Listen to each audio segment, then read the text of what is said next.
Okay, we're going to play your first chord. Well, if you're an adult, you'd quickly move on. You probably would skip this altogether, but I just want everybody to make the first shape, the first thing I want to do. It doesn't matter if it's easy, it doesn't matter if it's hard. I just want you to get the idea of strumming and making shapes with your fingers, because that's really, for guitarists, that's your bread and butter. That's what's going to be the bulk of what you do, and then you embellish that, or you then learn more lead guitar and things like that. So we're going to start, and I don't, at this point, because it's the first chord you ever do, I don't really care what you make the shape with. I would preferably you use your little finger and your fourth finger, but sorry, fourth finger, your third finger.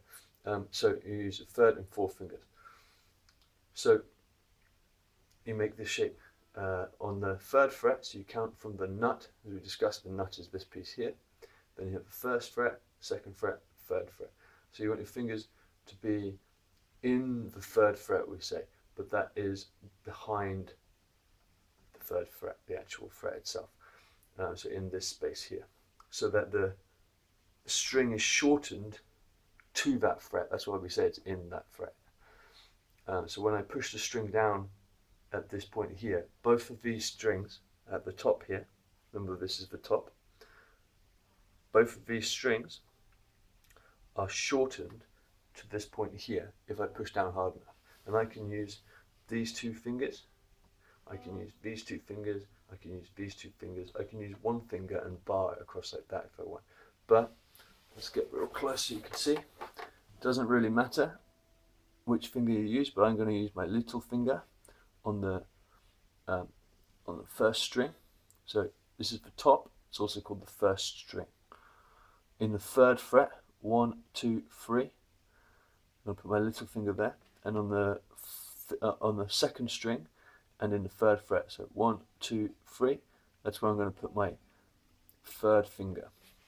And that's the shape. I push down real hard. And what I want to do is count 3 up, because this is the chord G. So the first note I want to sound is the note G. So I start on the G string. So we have G is the 1, 2, third string up, or down in respect to the paradigm we were working before. So we have the G shape. And you see it sounds quite sweet, and what we can do later is we can add in the rest of the chord for the whole guitar. If you're not getting that sound, or if you're getting buzzing is because you're not pushing the string down hard enough or in the right position, perhaps. If it doesn't sound like mine, check that you're coming down onto the string with the point of your finger in this fashion, rather than coming from the side. If you come from the side, you'll push the string away, and that will bend it. That's actually a technique which we'll learn called bending. And you change the note of the string. So that's the chord of G.